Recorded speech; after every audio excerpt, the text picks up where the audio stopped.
Do you want to wake up feeling like you're stepping into who you're meant to be, into the best possible version of you? What if I told you that the key to your best life, health, and happiness are all around you? You just have to find what works for you. I'm Hope Pedraza, and I believe that there isn't just one way to live a healthy and meaningful life, and that all you need is a little inspiration to make changes that last from the inside out. Each week, I'll be sharing tangible tips and inspirational interviews to help you on your journey. These are the steps to take to improve your life and live with purpose. This is Hopeful and Wholesome. Hey y'all, welcome back to the show.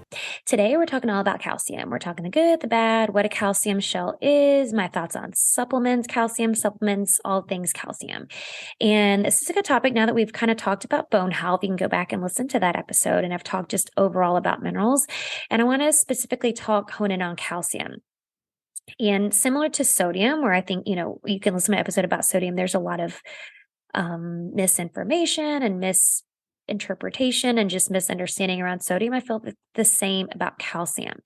So let's kind of start with the basics. What is calcium? So calcium is needed for quite a few things in the body. It's needed for your thyroid hormone. Our thyroid hormone requires calcium. Insulin release is dependent on calcium being available. So our blood sugar is dependent on calcium. It's responsible for muscle contractions and it controls the nervous system. And I would dare to say, most importantly, it's a structural element, right? So 99% of it should be in our bones and in our teeth. And this is when it becomes a little bit of a problem, which I'll get to in just a second. So I check for calcium levels when I do my HTMA, which is the hair tissue mineral analysis, of course. And in my experience, an excess is far more common than a deficiency. And I'm going to explain what that means when I talk about the calcium shell. But basically, symptoms of excess are things like muscle aches, memory loss, depression, even hearing difficulties, fatigue, joint stiffness, weakness. A lot of times people with restless leg have too much calcium in their tissues, constipation, think kidney stones, right? Like calcium buildup in the body, kidney stones, gallstones, that kind of thing. And this is, when I say excess, this is excess in terms of it's being pushed out into the tissue. So basically it means that it's just being displaced, right? 99% of it's supposed to be in our bones and in our teeth. So when it's being pushed out into your tissues, which your hair, we're measuring, looking at your hair, this is a problem. It's not supposed to be in your tissues. It's not supposed to be in your hair. And that's what I want to talk about is what this means. So when we're looking at very high calcium, and when I'm looking at the test, it's, above or close to 100 milligrams in the body. It's really high, being pushed out into the tissues. It's called a calcium shell. And basically, it's this hard shell that builds up around the cells in your body. Think of like a little eggshell, right? It's a little protective shell around what's inside the egg. And it happens when calcium leaves the bones and accumulates around the cells. So when calcium is in balance, it can be, the body is in a calm place. But when it's elevated in the tissue, it's calcifying, right? Think of a calcium built up on anything. Think about like hard water in your, on your glasses and your plates and your appliances. If you live in a place with hard water, like it builds this kind of film, right? It's the same kind of thing. So basically what happens is the body is going to start breaking down calcium in the bones if the blood needs more. If there's a situation where the blood needs more, and I'll explain why that happens.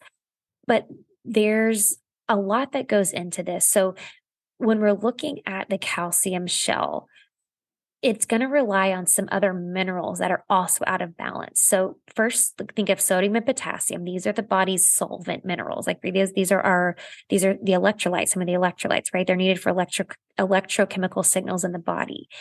And they keep calcium and magnesium in solution in the blood, right? They help transport it. If the level of these minerals becomes too low in the tissues, specifically in the tissues, then calcium and magnesium will start to precipitate out of the blood and form a hard deposit all over the body. So they're being transported in the blood, but they're going to be pulled out of that, pushed out into the tissues. So again, it kind of all goes back to this imbalance of everything. It's not just one thing, it's an imbalance of a lot of things. So sodium, potassium, magnesium, all of these are going to affect your calcium levels. And this is going to be reflected on the HTMA as a calcium shell or it could be both, a magnesium shell, which means that the magnesium is super high as well.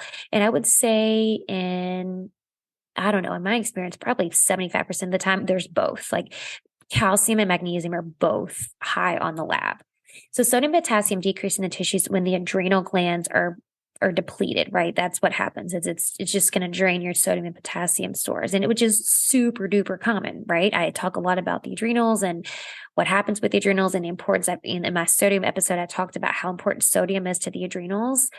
And so this is going to affect, calcium levels in the body too. So really and truly, when we're looking at the calcium shell, there's a lot of reasons you want to get rid of, which I'm going to get into, but it really involves restoring adrenal gland activity. We want to repair the adrenals. There's some sort of stress response in the body that's causes buildup of calcium, right? So we want to I'm getting ahead of myself, but typically it involves increasing sodium and potassium levels, but I'm going to get to that in just a second. But let's talk a little bit more about this calcium shell. So in all cases of a calcium shell, and there's a magnesium shell as well, it means it's bio unavailable, right? It means it's not able to be utilized by the body. So it doesn't necessarily mean that your body has too much. It means that it's displaced, right? It's in the wrong place.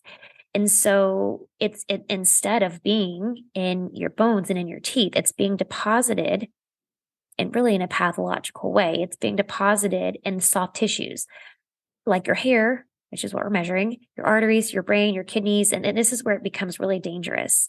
When you think about your arteries and your brain, right? This is kind of a big deal. And so this can cause like calcification buildup in your arteries, blocking blood flow. This is not a good situation. The other piece of this is that the excess calcium that's building up around the tissues is hardening the cell membranes, and so it's affecting cell permeability, which means it's affecting what's going in and out of your cells. And this is the other piece where it gets really dangerous, because this is going to affect. Think about the thyroid specifically. I always think about the thyroid just because the majority of my clients that have thyroid things, they have a calcium shell. And so it's affecting every cell in your body has receptors for thyroid hormone. So when you have this protective shell around your cells, literally none of your cells are getting what it needs to in terms of your thyroid hormone. And so it's really important to know what these calcium levels are when we're looking at your thyroid. And I posted something not too long ago, and I'll do an episode about this, about what your doctor's not looking for in terms of your thyroid, and they just put you on medicine without checking anything else. This is a big thing, because again, 90% of my thyroid clients have a calcium shell. So we can work with that. Like we can help that and help your cells receive the thyroid hormone a little bit better. Okay, so let's talk about why we're looking at calcium in the hair. And I've talked about this before, just as kind of a review of things. We're looking at the hair because this is where the calcium is being deposited into the soft tissues like the hair. And this indicates a loss of calcium into the hair. Again, it's not the excess, it's being deposited in the wrong place. And so getting your blood level, and this is the other thing too, I have, clients that'll go to their doctor and they'll get their calcium levels checked. Like, oh, my calcium levels are great. But that's great, but that's your blood levels, right? It's not the same thing as what's being pushed out into your tissue. So a blood test is not going to measure this. It's not going to see any of this. It's not going to know any of this. So what causes a calcium shell in the first place? You might be wondering. Well, there's a multitude of things. Stress and trauma, first and foremost. A calcium shell is kind of the body trying to protect you from stressors. And so it's literally like building this shell around you to force your body to slow down, to stop the incoming stressors, and kind of like examine kind of what's going in and out, right? As far as nutrients, and stop the stressors. And so when you're in a stressful state, whether it's acute trauma or, chronic stress or whatever, chronic stress is trauma, your body builds this shell to kind of protect from all the stress hormones, right? You're constantly releasing, cortisol. I think cortisol specifically, and it's building up this shell to protect you from that, right? So stress and trauma is a big one. That's, I would say, like number one. Number two is vitamin D supplementation. And I've talked a little bit about this before, but bottom line, when you're taking vitamin D by itself with nothing else, no other cofactors, no other anything, it can be really dangerous because vitamin D is going to stimulate the release of calcium from your bones and your teeth. And this is where it gets dangerous. This is why I say always, always, always take vitamin D3 with vitamin K2 because it's going to shuttle it where it needs to go. Too much vitamin D supplementation. This is where it gets dangerous too, because I have clients who, their D levels are really low, which that's a whole other issue, right? There's a whole other thing. And I'll do an episode about vitamin D, but and the doctor's just prescribing them like huge doses of vitamin D, like 10,000 IU vitamin D, which is fine. Like you could take that. It's not going to, but it's not going to do anything in terms of like too much vitamin D, but you're taking it by itself. So that huge dose of vitamin D is going to drastically affect how your calcium is deposited in your tissues. So if you're going to take vitamin D, whether it's prescription or otherwise, you have to take it with other cofactors to send it where it needs to go. And you're really putting yourself at risk for this calcium shell. Some other things that cause a calcium shell is copper toxicity. And I'll talk about copper here in a second, but copper toxicity can be a huge reason for a calcium buildup. And I'll do a whole episode of copper toxicity too, because I feel like there's a lot to talk about there. But the copper is causing a lot of stress on the body. And again, it's going to pull the calcium out of the teeth and the bones and push it out into the tissues. The other thing is hard drinking water. Drinking hard water, which is why I say don't drink unfiltered water. Drinking hard water, again, just think about, and I don't know if you've ever thought about this, but if you live in a place with hard water, I think about this all the time because we have hard water where I live. And if you don't have a water softener or anything to help with that, look at your dishes, look at your sinks and your glasses in the dishwasher and the buildup that, you get the calcium buildup around like the sink. That's also what happens to your body. Like it's not just happening to your sink and your dishes and your appliances. It's happening to your body too. So if you live in a place with hard water, please stop drinking unfiltered water. I mean, stop drinking unfiltered water anyway, but especially if you live in a place with hard water. I did the episode about heavy metals and stuff, and uranium is another one that can be in hard water. Well, just in tap water in general, but generally when you have hard water, uranium could show up there too, just from, the granite, whatever is in the soil. So stop drinking the water, people. Drink filtered water. Okay, so there are another couple of things that cause a calcium shell. It's kind of what I mentioned before, but it's kind of just a deficiency on these other cofactors, right? I talked about sodium and potassium and magnesium. Boron is another one. If there's not enough boron is one of those that kind of helps shuttle calcium where it needs to go. And so if there's this imbalance of cofactors like magnesium, boron, and potassium, that's also going to cause this calcium shell buildup.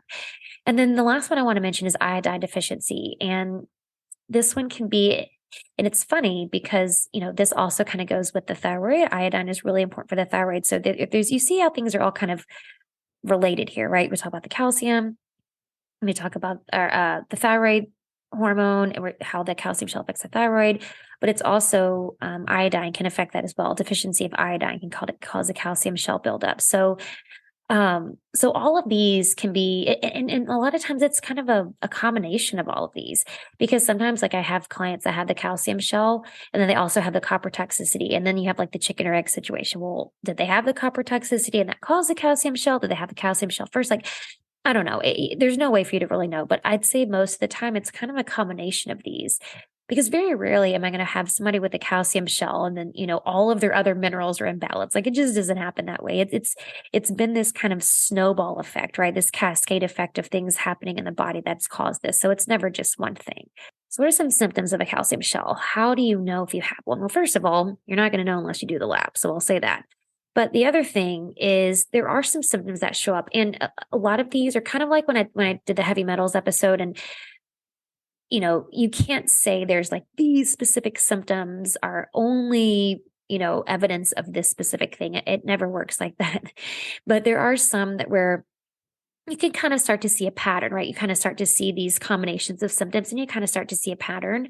The only way to really know is going to be with the lab. Like you're not going to say just from the symptoms that you have it. But if you have these symptoms, it's a good indication that something could be awry there with the calcium levels. So general symptoms, things like fatigue, lethargy, if you have calcium deposits in the joints, in the muscles, in your arteries, other organs, so things like, gallstones, kidney stones, bone spurs, that's a calcium buildup. Those can all be kind of evidence that you have this calcium buildup in the tissues. things like depression, anxiety, brain fog, even there's a lot of articles and stuff about how it can equate to things like feeling numb or like disconnected from your emotions, right? It kind of cuts you off from your emotions, especially when it gets into the soft tissue in your brain and how your brain's functioning. Definitely slower thyroid function, slower detoxing. It's hard to detox, muscle aches and pains. Um, for fertility, fertility can really be affected by this because it's affecting everything that's going in and out of your cells. Just feeling kind of sluggish and slow, osteoporosis, insomnia, depression, and even postpartum depression can be an indication of that. Poor dental health, like tooth decay, and even dental caries, all of that is calcium deposits. Arthritis, stiff joints, I think I said that. Irritability, racing mind, ADHD, anxiety, I said bone spurs. I did say that. Um, Memory issues just because it's affecting your brain. So again, like I said, all of these are not, they're symptoms of a lot of things, but especially if you have a bunch of those on the list I just said, it might be a good indication that you might need to get the levels checked with an HTMA. So when we're looking at kind of some mental emotional pieces, because there are mental emotional symptoms to this, and none of my clients have experienced this with their calcium shell, but I have had heard stories of other FDNs who, like, people really have, especially if it's in conjunction with a copper imbalance. Copper can really cause like emotional disturbance. And if it's in combination with that, people can have real like psychological issues and mental emotional symptoms that are showing up. Without, besides the, like I talked about depression and fatigue and kind of a disconnection from your like emotional numbness, basically disconnecting from your emotions. But if you have it with a copper imbalance, I mean, these are going to cause like serious mood swings. It can cause aggression, anxiety. Like there's some crazy stories about people who've had a really serious copper toxicity, and it can cause some really violent behavior. So if you have that in conjunction with the calcium shell, like it's recipe for disaster, really. But what I was saying is it does affect you mentally and emotionally, just because it does affect the soft tissue in your brain and around how your neurotransmitters are talking, that's sending signals, and things are talking to each other. So it's affecting a lot of things there. And I think it's important to know that, feeling emotionally numb or disconnected from your emotions is never a normal thing. I'm not saying every time somebody is, feeling numb to their emotions, it's a calcium shell, but I will say that a lot of times it's a contributing factor.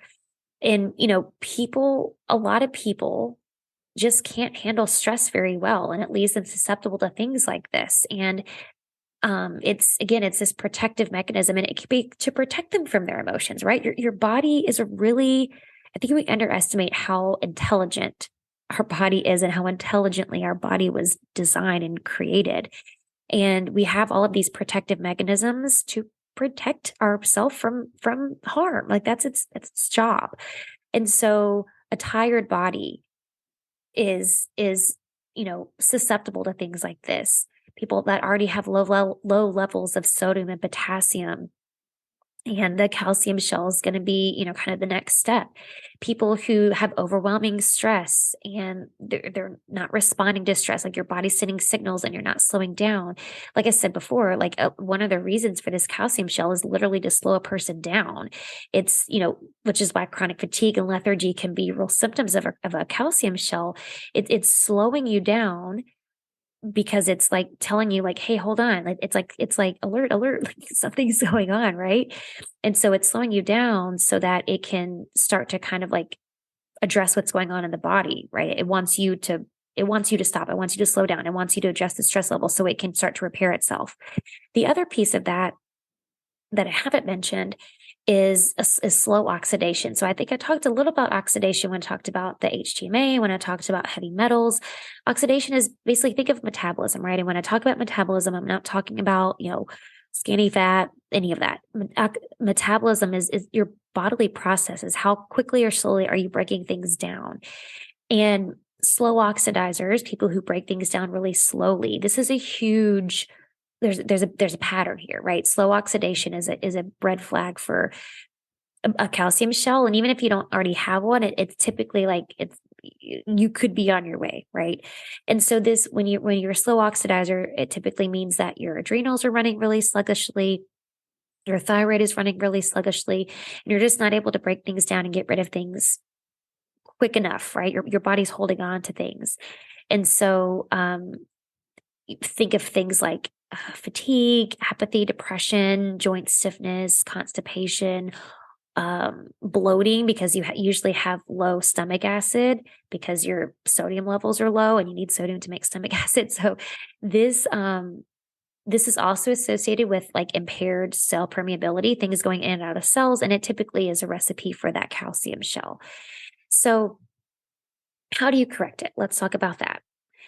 There's a lot of things we can do in terms of supplements and stuff, but I first and foremost want to remind you that just like pretty much everything else we talk about here, the first thing is going to be addressing your stress. And if your calcium shell, so there's some literature and some articles and stuff about how people get this calcium shell, and there's some that talk about how sometimes this calcium shell, and you can, this is more of kind of a spiritual perspective on things, but to me, it makes sense. There's some literature and some writings about how this calcium shell can even start when you're a kid. And if a kid has a traumatic experience, because again, it can happen from an acute situation. It doesn't necessarily have to be chronic stress. But if you have, an acute traumatic situation as a kid, then it starts to build that protective shell, right? And kids who, I believe this, that kids who have been through traumatic things and they kind of become detached from their emotions, that's what's happening. Like they've had this protective shell now around their cells and everything that's keeping them numb, so they don't have to feel it, right? It's a protective mechanism. And so sometimes this calcium shell has been there a long time, and you don't necessarily have to be walking around emotionally numb for it to have been there a long time, but I think other things just start to kind of go haywire from there, right? Because it's always a cascade effect. It's always a snowball effect. But a lot of times you can be walking around with this calcium shell for a long time before your body like really sends the signals like, hey, hello, like something's here that needs to be addressed. So first and foremost, it's addressing your stress. It's addressing your current stress levels if you're, dealing with chronic stress. It's addressing, trauma. If you've been through trauma, big T, little t, it doesn't matter. In the body, trauma is trauma. The body doesn't know if it's big or little or whatever. If you've had acute traumatic situations and you haven't really dealt with that, the emotions from that, and I have a lot of episodes coming up this year, some different episodes about that kind of emotions and kind of the effects of trapped emotions and how we can work through some things. So you can stay tuned for that. But it really, again, this is kind of the spiritual side of things, but I always talk of, there's always a spiritual emotional piece to the physical healing. So this is that. But addressing those pieces is going to be a huge part of it. And of course, we're going to talk about supplementation and things that we can do, but the real root cause is typically some sort of stress or trauma. Now, I talked about the other root causes about the vitamin D supplementation. That's an easy one. The vitamin D, the copper toxicity, the hard water, if there's cofactors that are deficient. But like I said, it's never just one. It's never just one. And I try not to say never and always when we're talking about things with health and wellness, but I can say that as a matter of fact, it's never just one. So what are some things we can add in besides addressing our stress, addressing our trauma, emotions, all of that? Okay, first, vitamin K, which I mentioned before. Vitamin K and boron are super important. Vitamin K basically helps bring the calcium back inside the cell, so it's not pushing out into your tissue, and that's where we take it with the vitamin D. And then the boron helps keep it in the cells. So the vitamin K kind of shuttles it there and the boron keeps it there.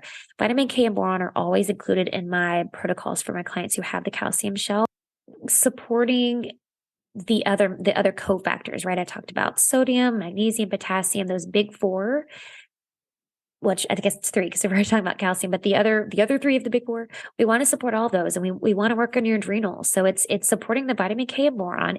It's supporting your adrenals with managing stress, with sodium and magnesium and potassium, maybe adding some adaptogenic herbs to help with the adrenals, to help with the adrenal function.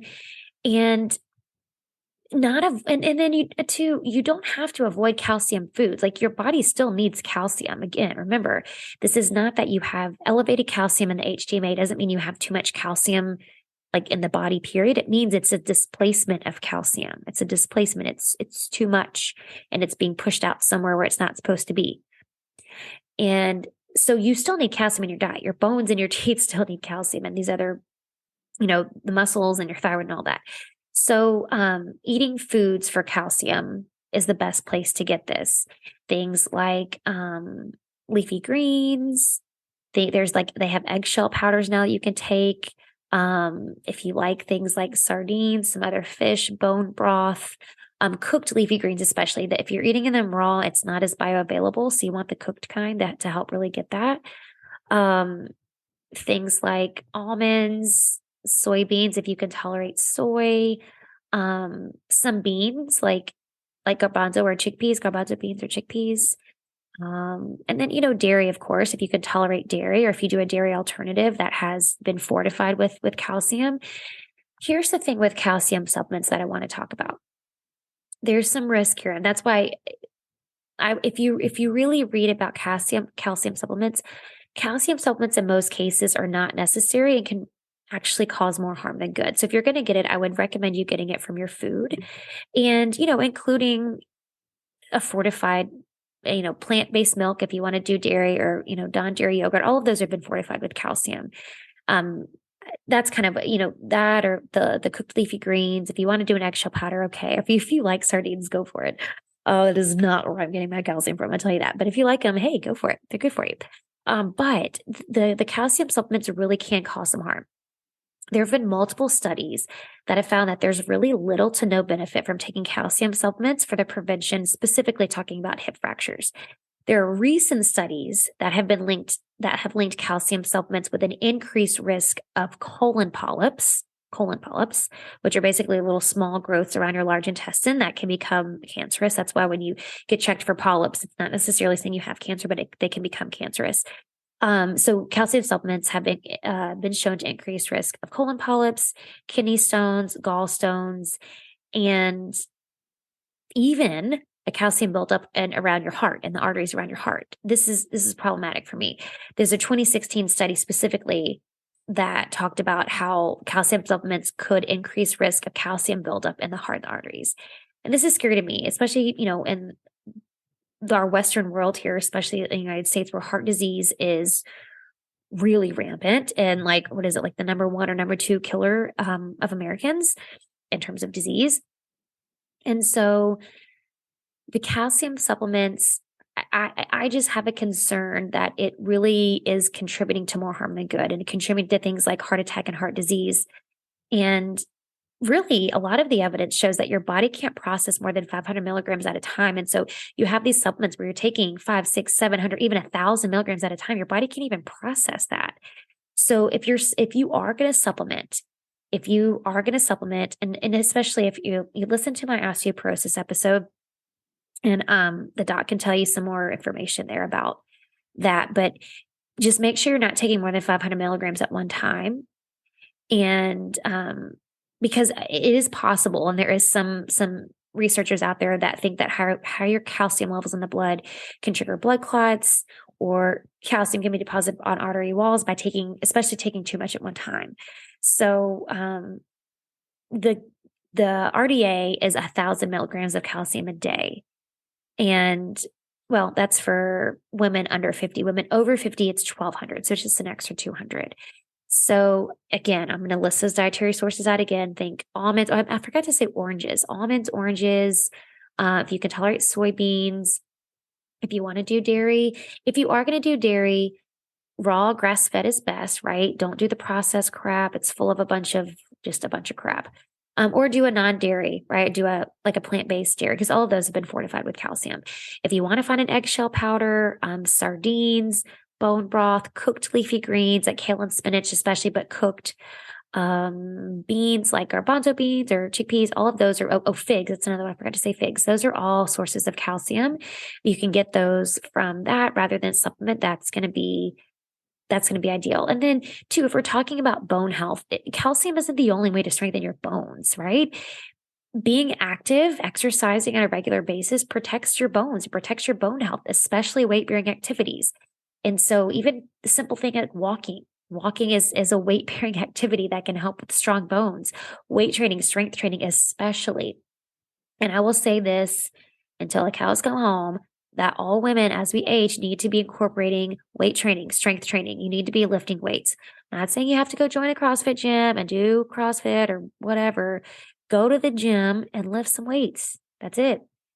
It's that simple. So weight bearing exercise, strength training, weight training, um, getting enough vitamin D, preferably from the sun. That's also going to help with bone health. If you're taking a supplement, making sure you're getting it with the vitamin K, the leafy greens and all of that. So, and I say this about calcium because I think we think calcium, we can only get it from supplementation, but it's not true. And when we're doing these other things to help with bone health, it's also helping keep the calcium in the bones, and it's keeping our bones strong rather than just relying on a calcium supplement.